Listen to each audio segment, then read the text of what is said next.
Hi friends, welcome to my channel. కార్తిక్ని follow అవుతూ వెళ్ళి దాసు ద్వారా గుండె పగిలే నిజాల్ని తెలుసుకొని జ్యోత్స్నాకి పారిజాతానికి చుక్కలు చూపిస్తున్న దశరథ నిజంగానే ఇదంతా జరగబోతుందా, అసలు ఏం జరిగింది అనేది ఈ వీడియోలో తెలుసుకుందాం. ఇక జ్యోత్స్న అయితే దాసు ఎక్కడికి వెళ్ళిపోయాడా అని ఇక కన్ఫ్యూజన్లో అయితే ఉంటుంది. అప్పుడే దశరథ పారిజాతాన్ని అయితే పిలుస్తాడు. దాసు ఎక్కడికి వెళ్ళుంటాడు పిన్ని అని అడుగుతూ ఉంటే, అదే నాకు అర్థం కావడం లేదు దశరథ. అసలే గతం మర్చిపోయినాడు, ఎక్కడికి వెళ్ళాడో ఎలా ఉన్నాడో కూడా అర్థమవుతులేదు. ఫోన్ కూడా ఇంట్లోనే పెట్టేసి వెళ్ళిపోయాడంట అని అంటూ ఉంటుంది పారిజాతం. అప్పుడే ఇక దాసుకి ఖచ్చితంగా గతం గుర్తుకొచ్చేనే ఉంటుంది. అందుకని తను ఎవరికీ చెప్పా పెట్టకుండా వెళ్ళిపోయాడు. గతం గుర్తుకు రాకపోతే తను లెటర్ రాసి ఎందుకు వెళ్ళిపోతాడు? నా గురించి వెతక్కండి, నేను బాగానే ఉంటాను అని ఎందుకు చెప్తాడు అని అనుకుంటూ ఉంటాడు దశరథ. అయితే తర్వాత ఇక కార్తీక్, దీప మళ్ళీ యథావిధిగా ఇంటికైతే వస్తారు. వచ్చిన తర్వాత అప్పుడే ఇక దీప అయితే జ్యూస్ చేసుకొని వస్తుంది దశరథ దగ్గరికి. ఇక దశరథకి జ్యూస్ తీసుకుని వచ్చిన దీపని చూసిన జ్యోత్స్న అయితే ఇక అక్కడికి వచ్చి ఆ జ్యూస్ని తీసుకొని, మా డాడీకి అసలు నువ్వెందుకు జ్యూస్ ఇస్తున్నావు అని అడుగుతూ ఉంటే, సుమిత్ర అమ్మగారు గుడికి వెళ్ళారు, అందుకని దశరథ్ గారికి నేను జ్యూస్ తీసుకొచ్చాను జ్యోత్స్న అని అంటూ ఉంటుంది దీప. ఒక్కసారి మా నాన్నని చంపాలనుకున్నావు, అలాంటి నువ్వు మళ్ళీ మా నాన్నని చంపవని గ్యారెంటీ ఏముంది? ఈ జ్యూస్లో విషం ఏమన్నా కలిపావా అని అడుగుతూ ఉంటుంది జ్యోత్స్న దీపని. అప్పుడే దీపకి చాలా కోపం వస్తుంది. ఇంతలో ఇక దశరథ అయితే, ఆగు జ్యోత్స్న, ఎందుకంత పెద్ద పెద్ద మాటలు మాట్లాడుతున్నావు నువ్వు? అయినా దీపకి ఎదుట వ్యక్తిని ప్రేమించడం తెలుసు.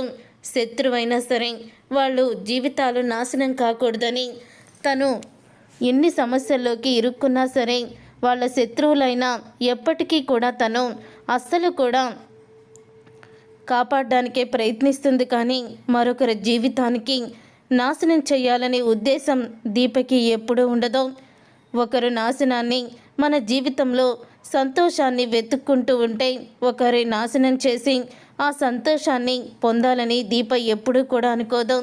అనుకుంటే అసలు దీప ఇప్పుడు ఇక్కడ ఉండేది కాదు అని అంటూ ఉంటాడు దశరథ. అయితే అప్పుడే ఇక దశరథ మాటలకి జ్యోత్స్న షాక్ అయిపోతూ ఉంటుంది.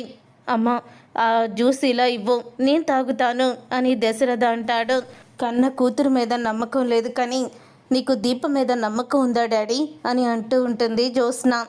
అప్పుడే ఇక కన్న కూతురు అయితే ఏంటి, పరాయి అమ్మ అయితే ఏంటి, మన క్షేమాన్ని కోరుకునేవాళ్ళు మనకి ఎప్పుడు కీడు చేయరు. రోజు టీవీలో ఎన్ని చూస్తున్నాం, కన్న కూతురైనా కన్న కొడుకైనా ఆస్తుల కోసము ఏదైనా కారణాల చేత కన్న తండ్రిని కన్న తల్లి అని కూడా చూడకుండా చంపేస్తున్నారు కదా అని తిరిగి జ్యోత్స్నకి డైలాగ్ అయితే కొడతాడు దశరథ.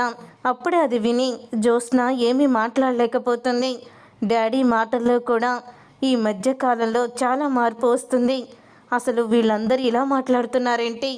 నేను వేసిన ప్లాన్లు అన్నీ కూడా రివర్స్ అయిపోతున్నాయి, ఇప్పుడు ఏం చేయాలి అని ఆలోచిస్తూ ఉంటుంది జ్యోత్స్న. తర్వాత ఇక శౌర్య ఫోన్ చేసిందని కార్తీక్ అయితే ఫోన్ తీసుకువచ్చి దీపకి ఇస్తాడు. అప్పుడే శౌర్య అయితే ఫోన్లో మాట్లాడుతుంది. మాట్లాడిన తర్వాత ఇక పొయ్యి మీద పాలు పెట్టానని ఫోన్ అక్కడే వదిలేసి కార్తీక్ ఫోన్ని దీప అయితే వంటగదిలోకి వెళ్తుంది. అలా వంటగదిలోకి వెళ్ళినప్పుడు అప్పుడే ఇక దాసు అయితే కార్తీక్ ఫోన్కి ఫోన్ చేస్తాడు. అలా ఫోన్ చేస్తున్నప్పుడు దాసు మామయ్య అని పేరైతే వస్తుంది ఫోన్లో. అప్పుడే ఇక దశరథ అదైతే చూస్తాడు.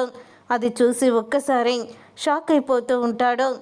దాసు ఎక్కడికో వెళ్ళిపోయానని చెప్పాడు కదా, మరి కార్తీక్కి ఫోన్ చేస్తున్నాడేంటి? దాసు ఎక్కడికి వెళ్ళాడో కార్తీక్కి తెలుసా అని అనుకుంటూ ఉంటాడు దశరథ. అలా అనుకున్న దశరథ ఇక చాటుగా వెళ్ళి నిలబడతాడు, అక్కడి నుంచి వెళ్ళిపోతాడు. అప్పుడే ఇక కార్తీక్ అయితే తన ఫోన్ రింగ్ అవుతుందని అక్కడికైతే వస్తాడు. వచ్చిన తర్వాత ఇక దాసు నెంబర్ చూసి, దాసు మామయ్య ఫోన్ చేస్తున్నాడు అని అటు ఇటు కూడా ఎవరైనా ఉన్నారా అని గమనించి ఫోన్ అయితే లిఫ్ట్ చేస్తాడు. చెప్పు మామయ్య అని అంటూ ఉంటే, ఏం లేదల్లుడు, నీతో మాట్లాడాలని అనిపించింది. నాకు కొన్ని ట్యాబ్లెట్స్ అయిపోయాయి. ఆ ట్యాబ్లెట్స్ నువ్వేమన్నా తెచ్చిగా పెట్టగలవా? అవి తలనొప్పి టాబ్లెట్స్. అవి వేసుకోకపోతే రాత్రులు నిద్ర పట్టదు అని అంటూ ఉంటాడు. దాసు అయితే సరే మావయ్య, ఆ ట్యాబ్లెట్లు నేను సాయంత్రం మీకు తీసుకొచ్చి ఇస్తాను. మీరు ఇలాగ ప్రతిసారి ఫోన్ చేయకండి, నేనే రోజుకి 3 సార్లు ఫోన్ చేస్తాను అని అంటూ ఉంటాడు. కార్తీక్ అయితే అంటే ఇప్పుడు గనక నా ఫోన్ ఎవరైనా మాట్లాడడం చూస్తే అనుమానం వస్తుంది, అందుకని అని అంటూ ఉంటాడు కార్తీక్. అప్పుడే ఇక సరే అల్లుడు అని దాసు అయితే ఫోను పెట్టేస్తాడు. అప్పుడే ఇక దాసుతో కార్తీక్ ఫోన్లో మాట్లాడేటప్పుడు దశరథ అయితే వినేస్తాడు. ఇక దశరథ వినేసి అప్పుడే ఇక దశరథ అయితే అంటూ ఉంటాడు, అంటే దాసు ఎక్కడ ఉన్నాడో కార్తీక్కి తెలుసు. కార్తీక్ దాసుని ఎక్కడో దాచిపెట్టాల్సిన అవసరం ఏముంది? కనీసం కాశీకి స్వప్నకి కూడా తెలియకుండా దాసు లెటర్ రాసి కార్తీక్ ఒక్కడికే తెలిసేలా తను ఎక్కడున్నాడో, అసలు వీళ్ళు ఏ రహస్యాన్ని దాచిపెడుతున్నారో ఖచ్చితంగా తెలుసుకోవాలి. సాయంత్రం ఎలాగో కార్తీక్ అయితే వెళ్తాను వస్తానని దాసుతో చెప్తున్నాడు కదా, ట్యాబ్లెట్లు ఏవో తీసుకొస్తానని. అప్పుడు నేను ఈ కార్తీక్ని ఫాలో అవుతూ వెళ్తాను అని అనుకుంటూ ఉంటాడు దశరథ. అప్పుడే ఇక కార్తీక్ అయితే దీపని నువ్వు ఆటోలో ఇంటికి వెళ్ళిపో దీప, నాకు కాస్త పనుంది నేను వస్తాను అని అంటూ ఉంటాడు కార్తీక్. అప్పుడే ఇక ఎక్కడికి వెళ్తున్నారు కార్తీక్ బాబు అని అంటూ ఉంటే ఇంకెక్కడికి అక్కడికే వెళ్తున్నాను అని అంటూ ఉంటాడు కార్తీక్. సరే కార్తీక్ బాబు, ఎవరికీ కనిపించకుండా మీరు జాగ్రత్తగా వెళ్ళిరండి అని దీప అయితే చెప్తూ ఉంటుంది. అంటే దాసు ఎక్కడున్నాడో దీపకి కూడా తెలుసు, కానీ వీళ్ళందరూ కలిసి ఎందుకు ఈ నిజాన్ని దాచిపెడుతున్నారు అని కార్తీక్ వెనకాలే ఫాలో అవుతూ కార్తీక్ తెలియకుండా దశరథ అయితే వెళ్తూ ఉంటాడు. అప్పుడే ఇక కార్తీక్ అయితే చాలా దూరం అయితే వెళ్ళి అక్కడి నుంచి ఇక తను ఆటోలో మరొక పక్కకి వెళ్తాడు. వెళ్ళిన తర్వాత పొలంలో ఒక మారుమూలన ఒక గెస్ట్ హౌస్ అయితే ఉంటుంది. ఆ గెస్ట్ హౌస్లోనే ఉంటాడు దాసు అయితే. అప్పుడే ఇక దాసుని కలవడానికి కార్తీక్ అయితే లోపలికైతే వెళ్తాడు. అలా వెళ్ళిన తర్వాత ఇక కార్తీక్ని ఫాలో అవుతూ దశరథ్ కూడా లోపలికి వెళ్తాడు. దాసు కార్తీక్ని చూడంగానే అల్లుడు, నా గురించి కాశీ స్వప్న భయపడుతున్నారా అని అడుగుతూ ఉంటే అవును మావయ్య, నువ్వు ఎక్కడికి వెళ్ళావని కాశీ అయితే చాలా కంగారు పడుతున్నాడు. ఎందుకో తెలియదు కానీ పారిజాతం అలాగే జ్యోత్స్న ఇద్దరు కూడా నీ గురించి ఇంటికి వచ్చారట. ఇంటికి వచ్చి ఎక్కడికి వెళ్ళావు అని నిన్ను అడిగిందట జ్యోత్స్న.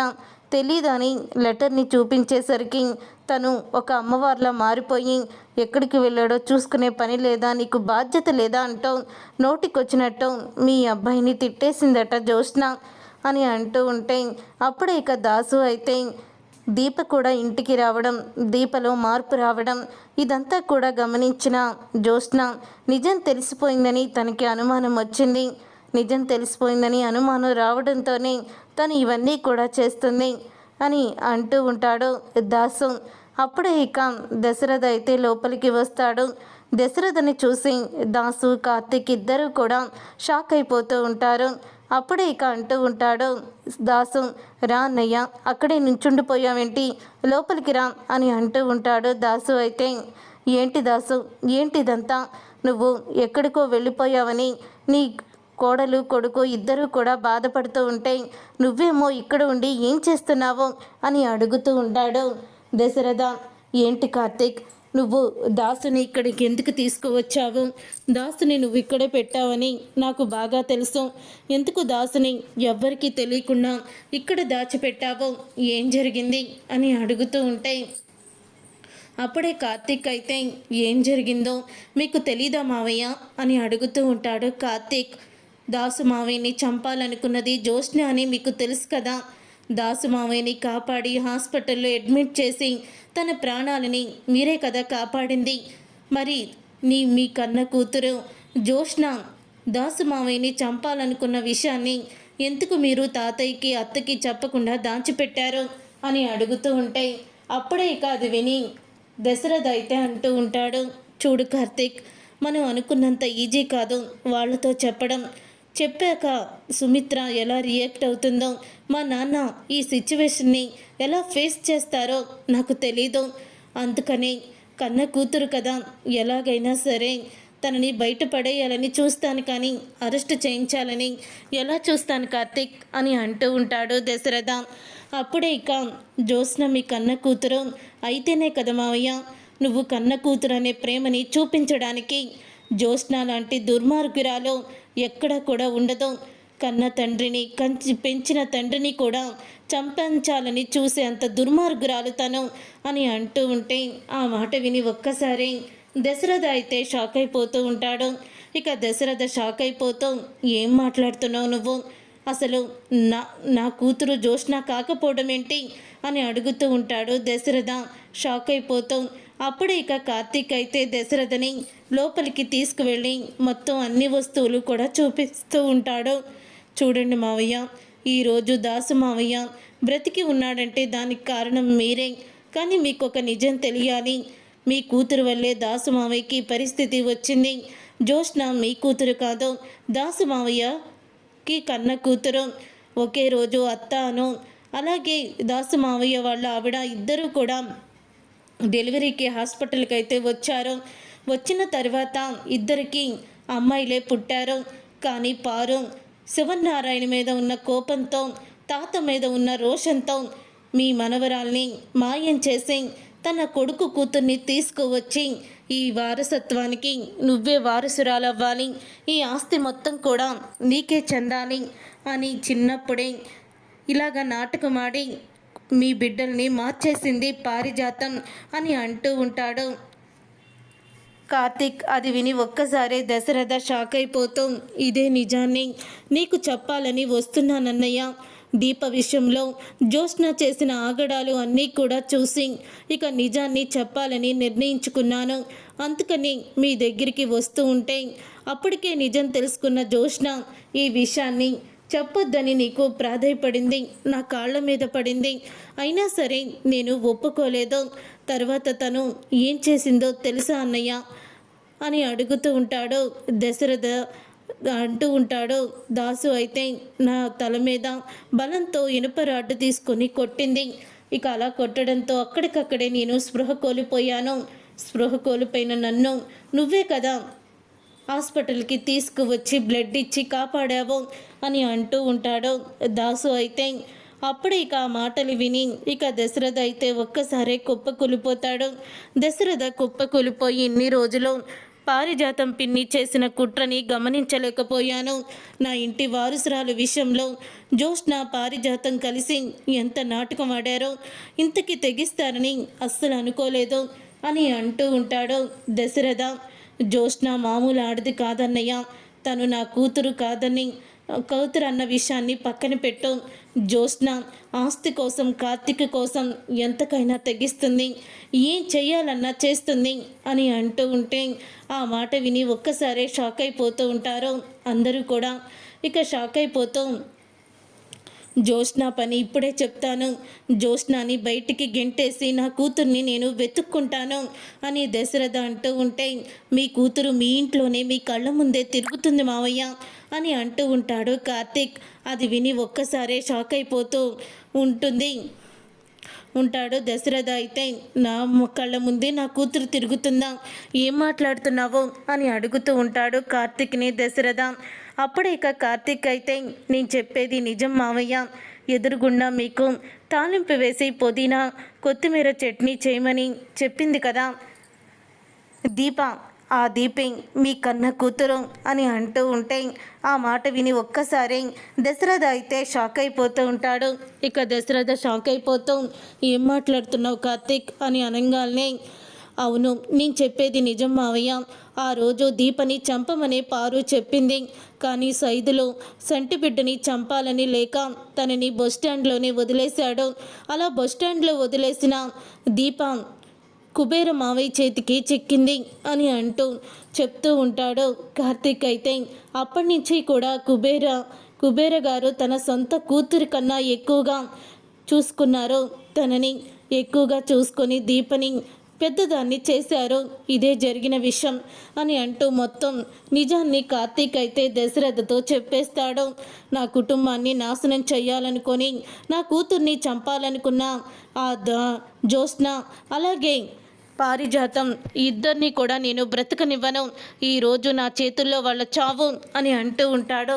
దశరథ అయితే ఇవన్నీ కూడా మా నాన్నకి తెలిస్తే మా నాన్నే పారిజాతాన్ని జ్యోత్స్నాని మెడబట్టుకొని బయటికి గెంటేస్తాడు అని అనగానే అప్పుడే ఇక చెప్తూ ఉంటాడు కార్తీక్ అయితే, లేదు మావయ్య, సహనంతో ఓర్చుకోవాలి, అప్పుడే మనం విజయం అనేది సాధిస్తాము అని అంటూ ఉంటే అప్పుడే ఇక మాట విని కార్తీక్ మాట విని దశరథ అంటూ ఉంటాడు, ఇన్ని రోజులు నా కూతురు డబ్బు లేక ఎన్ని కష్టాలు అనుభవించింది, వీళ్ళు ఇంతకి తెగిస్తారని నేను అస్సలు అనుకోలేదు కార్తీక్ అని అంటూ ఉంటే అప్పుడే ఇక చెప్తూ ఉంటాడు కార్తీక్, కొన్ని రోజులు ఓపిక పట్టండి మావయ్య, అసలు మిమ్మల్ని చంపాలనుకుంది ఎవరో మొత్తం కూడా తేల్చుకొని వస్తాను, అప్పటి వరకు కూడా కొంచెం ఓపిక పట్టండి, మీకు దీపే మీ కన్న కూతురని నిజం తెలిసిందని జ్యోత్స్నాకి తెలిస్తే కన్న తండ్రిని చంపడానికి వెనుకాడని ఆడది ఖచ్చితంగా దీపని చంపేస్తుంది, అందుకనే మావయ్య నిజం తెలిసినా కూడా తెలియనట్టు మౌనంగా ఉన్నాము, ఇప్పుడు మీ కుటుంబం డేంజర్లో ఉంది, జ్యోత్స్న ఎంతకైనా తెగిస్తుంది, అందుకనే కొన్ని రోజులు మనం ఓపికతో ఎదురు చూడాలి, ఓపికతో ఎదురు చూస్తే అప్పుడే మనకి మంచి విజయం సాధిస్తాము అని అంటూ ఉంటాడు కార్తీక్ అయితే దీపని 2 సార్లు చంపాలని చూసింది, అలాగే నిజము నీకు కూడా తెలిసిపోతుందని, దాసుని తనే కొట్టిన విషయం నీకు తెలుస్తుందని, ఈ విషయం ఎలాగైనా సరే పారిజాతానికి నువ్వు చెప్పేస్తావని భయంతో నిన్ను కూడా చంపాలని చూసి దీపే నిన్ను షూట్ చేసిందని క్రియేట్ చేసింది అని అంటూ ఉంటాడు కార్తీక్ అయితే అప్పుడే కార్తీక్తో దశరథ అయితే నేనేం చేయను, ఇప్పుడు వాళ్ళకి ఎలా బుద్ధి చెప్పాలి కార్తీక్ అని అంటూ ఉంటే నేను చెప్పినట్టు చెయ్యి మావయ్య అని అంటూ ఉంటాడు కార్తీక్. అప్పుడే ఇక కార్తీక్ అయితే దశరథతో అంటూ ఉంటాడు, పర్ఫెక్ట్గా ఆలోచించావు, నిజంగా నువ్వు రియలీ గ్రేట్ అని అంటూ ఉంటాడు కార్తీక్ అయితే. ఇన్ని రోజులు మీ అమ్మ శ్రీరాముడు లాంటి కొడుకుని కంది ఎంతో అదృష్టవంతురాలు అనుకున్నాను, జ్యోత్స్న లాంటి ఆడది మా కడుపున పుట్టినందుకు ఎంతగానో సిగ్గుపడ్డాను, కానీ ఇప్పుడు నువ్వు దీప మా కన్న కూతురని చెప్పాక ఇప్పుడు దీపని చూస్తుంటేనే ఎంతో ఆనందంగా ఉంది, మాకు కూడా సీతాదేవి లాంటి కూతురు పుట్టింది అని ఆలోచన వస్తుంది అని దశరథ అంటూ ఉంటాడు. తర్వాత ఇక దశరథతో ఏం చెయ్యాలని కార్తీక్ అన్ని విషయాలు చెప్పడంతో దశరథ అయితే ఇంటికైతే వెళ్తాడు.